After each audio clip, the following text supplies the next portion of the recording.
All right, guys, with all that done and out of the way, now it's time to take a little bit of movie news. What? What? All right, guys, there is some breaking news. Some of this stuff broke yesterday, some of it broke last night, some of it is this morning. And so let's just talk about some of that here and now. First and foremost, oh boy, and we touched on this yesterday. We kind of touched on this yesterday, just a little bit. It would appear Legendary Pictures, co-financers, in fact, the bulk majority financiers of both Dune, the film Dune, and Godzilla vs. Kong, they're not happy with Warner Brothers. They're not happy with Warner Brothers. Warner Brothers, just before they made their big announcement last Thursday, called Legendary up on the phone. Their conversation went something a little like this.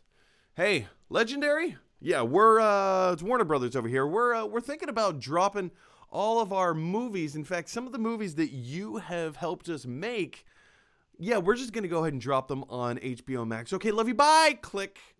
Legendary looks at their watch and says, it's 10 o'clock. And then at 10:30, I'm just making up numbers. That's when HBO Max made their big announcement. Woof. They gave Legendary a 30-minute heads up before they told the rest of the world. And we'll touch on other aspects of this same kind of dynamic in our next story. I'm having trouble with my words this morning, you guys. Maybe it's because I haven't had enough seltzer. Delicious seltzer. But yeah, Legendary Pictures is not happy with Warner Brothers.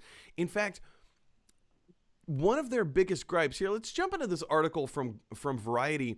One of their biggest gripes is that, first of all, Legendary financed a significant portion of the movie Dune and Godzilla vs. Kong, which have massive price tags. But right here in the middle of the article, sources familiar, oh man, how does this not work? There we go.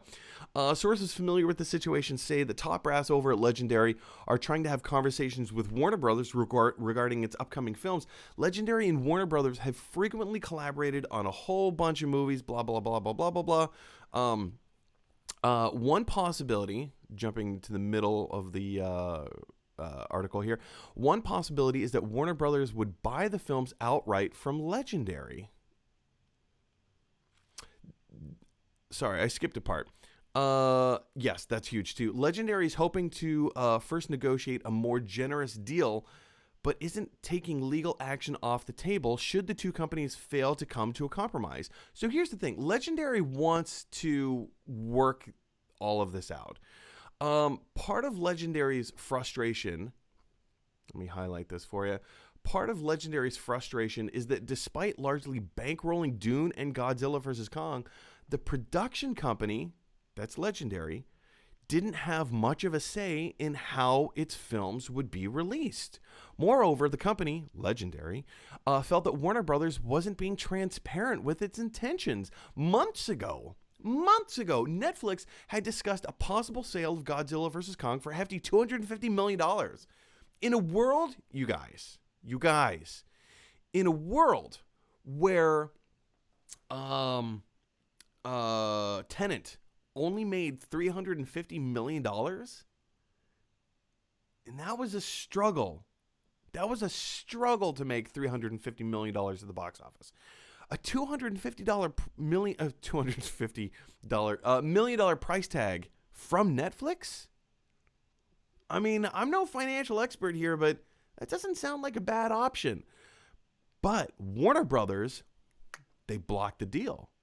They wouldn't let them do it. They wouldn't let Legendary do this. So now Legendary has been backed into a corner, you guys. Legendary has been backed into a corner. They have no leverage. Warner Brothers has not been transparent with what their plans are. And so this is where it's possible. Legendary may end up filing a lawsuit against Warner Brothers, and they've been working together for a long time. Giancarlo, I think there's a lot of ripple effects to come out of this situation. What are your thoughts? Where do you see this going?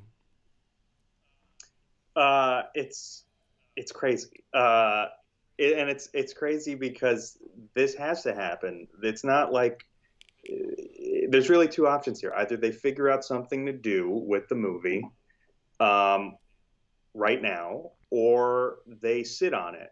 And when you think about how these giant movies operate, along with all the other companies that release giant blockbuster movies, there's really only so many dates in the year where they can really put these projects in order to be able to maximize their profits that they're going to make by releasing them at a certain time.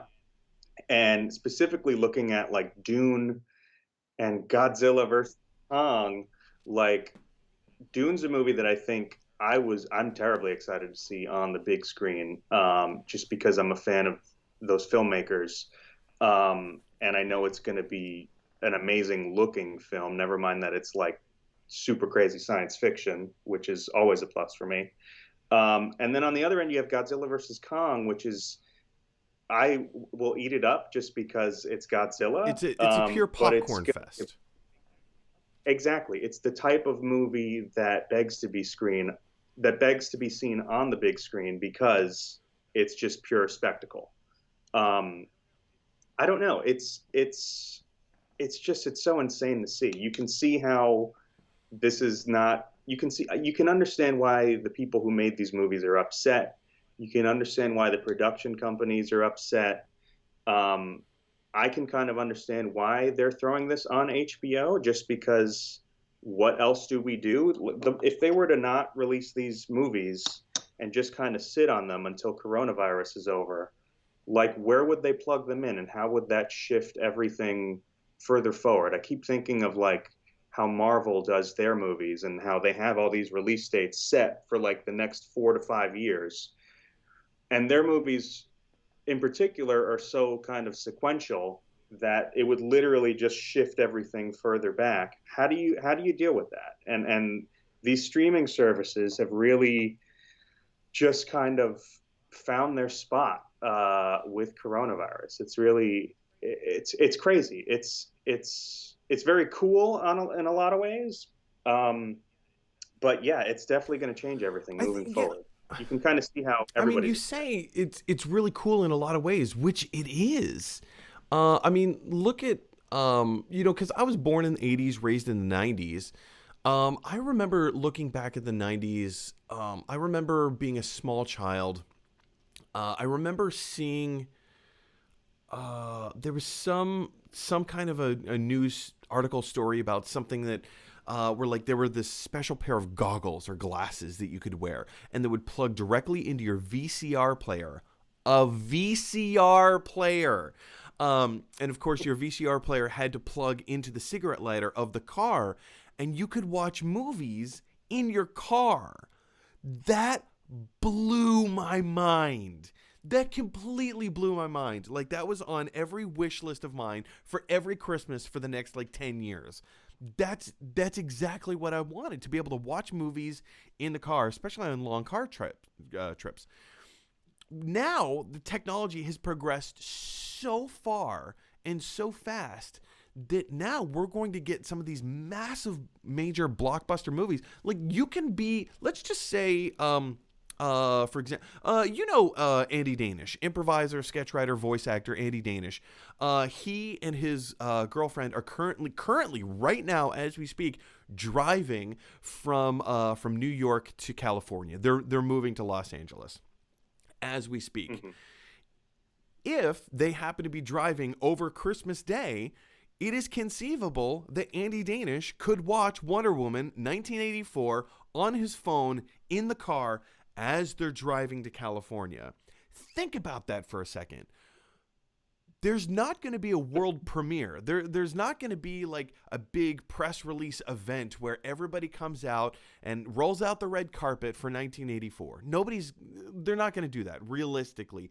They may do it. If they do, it'll be very, very small. But chances are they won't. And it's conceivable for these massive premieres to come out. This is the cool part of this technology. You could conceivably watch this movie for the very first time. That anybody has seen this movie on your phone in the car. That's a crazy thought. You know what?